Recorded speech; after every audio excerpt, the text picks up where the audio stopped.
Ici, Kelenius Var, archiviste du palais impérial, autorisation Omnis. Selon la discipline de ma charge, tout savoir doit être consigné, même celui qui ne sera jamais communiqué. Ce que je vais énoncer ne sera pas versé dans les registres officiels, car ces vérités seraient effacées par les soins inquisitoriaux. Mais un archiviste ne détruit pas, conserve. Alors, j'enregistre, pour que ces mots existent, même si nul ne doit les entendre. Au cœur de Terra, dans la salle du trône, l'empereur siège toujours. Son corps brisé par la trahison d'Horus est maintenu en vie par une machine antique, le trône d'or. C'est un fait établi par des milliers de rapports que je peux lire blanc sur blanc dans les registres de l'administrateur et du Mechanicus. Le trône d'or assure la persistance bioélectrique neuronale de l'empereur et canalise son champ psychique vers l'astronomicon. Sans apport constant d'énergie vitale, le système cesse de fonctionner. Voilà la vérité technique. Le trône est une nécropole vivante. Une cathédrale de chair et de métal, mais son fonctionnement exige un tribut. Effectif livré. 4732 sujets, psycheurs de grade delta. Consommé. 1031. Stock restant. 3701. Prévision d'épuisement. 3 jours. Chaque jour, plus d'un millier de psychers sont pendus au sacrifice. Leurs corps sont réduits en poussière, leurs âmes absorbées par le trône. Officiellement, on dit que l'empereur se nourrit de leur énergie pour briller à travers le warp. Dans les documents que je consulte, ce processus porte un autre nom. Le consumtus animae, la consommation des âmes. Et je me demande, est-ce réellement une bénédiction ou bien une malédiction? Sans ce sacrifice, certes, l'astronomicane s'éteindrait. Les flottes impériales seraient aveugles dans le warp, incapables de relier les mondes. L'impérium lui-même s'effondrerait, morcelé et isolé. Chaque planète deviendrait alors une forteresse assiégée, sans secours possible. Les archives sont claires, c'est la survie de l'espèce humaine tout entière qui repose sur ces offrandes. Mais à quel prix? Estimation des pertes humaines dues au maintien du trône. 365 millions de psychers consommés par siècle. Marge d'erreur approximative 3,65 millions. Taux de renouvellement actuel jugé soutenable. Un chiffre froid, consigné comme une dépense comptable. Et pourtant, chaque unité de cette somme fut un être humain, arraché à son foyer, vidé de son essence pour nourrir un cadavre divin. C'était pas là la destinée originelle du trône. Car dans les archives les plus anciennes, scellées depuis l'hérésie, le trône d'or n'apparaît pas comme un cercueil. Il est décrit comme une porte.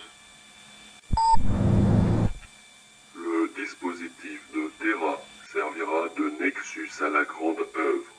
Il doit ouvrir la voie vers un réseau de passage sûr hors du warp, permettant à l'humanité de voyager librement entre les étoiles. Le trône n'était pas conçu pour maintenir l'empereur en vie. Il devait activer une section de la toile ancienne, un réseau laissé par les Eldari, et offrir à notre espèce une route éternelle à travers la galaxie. Un projet qui aurait changé le destin de l'humanité et de l'Imperium tout entier. Et ce rôle, les documents sont clairs. Il ne revenait pas à l'empereur. Sujet désigné Magnus, primarque des... Fonction, interface du trône. Capacité psychique jugée adéquate pour maintenir le canal. Magnus le Rouge, le traître, le plus puissant des Psychers parmi les fils de l'empereur, était destiné à s'asseoir sur ce siège. Il devait canaliser ses dons et ainsi ouvrir la toile de l'humanité. Mais l'hérésie interrompit le grand œuvre. Magnus, par orgueil, par erreur, détruisit une partie du mécanisme en voulant avertir l'empereur de la trahison d'Horus. Et quand vint la guerre civile, le projet fut abandonné. Le trône fut détourné de son rôle premier. Le dispositif de Terra a été reconfiguré en urgence pour maintenir la persistance vitale de l'empereur. Fonction originelle compromise. Voilà la vérité que révèlent les archives. Le trône d'or n'était pas une tombe, c'était une porte et Magnus devait en être la clé. Aujourd'hui, il n'est plus qu'un sarcophage. Et je m'interroge, si l'empereur avait réussi, si Magnus avait siégé comme prévu, l'Imperium aurait-il encore besoin de sacrifices quotidiens? Aurions-nous échappé au terreur du warp? Aurions-nous bâti un empire de lumière plutôt qu'un mausolée de chair? Les registres se taisent sur ce sujet. Mais les archives en conservent les conséquences. Car la porte, bien que brisée, demeure ouverte. Depuis 10 millénaires, les custodiens, la garde rapprochée de l'empereur, livrent une guerre dans les couleurs mêmes de la toile. J'ai lu leur rapport, scellé sous triple sceau. Ils décrivent des batailles sans fin contre des entités du warp qui s'infiltrent par la fracture laissée par Magnus. Chaque jour, les plus grands guerriers de l'Imperium combattent et meurent dans ces ténèbres pour que les démons ne déferlent pas directement sur Terra. Cette guerre est perpétuelle, invisible pour les masses, mais consigné dans les carnets de veille des custudiens. Un conflit éternel, tenu secret, car son aveu révélerait même la fragilité même du trône. C'est cette fragilité qui s'accroît, car le trône d'or lui-même se dégrade. Dysfonctionnement observé du trône. Perte temporaire de l'Astronomicon durant 43 secondes. Intervention corrective effectuée. Risque de panne totale jugé critique.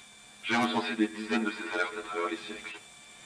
Le trône tombe en panne, ses circuits s'effritent, ses fonctions vacillent.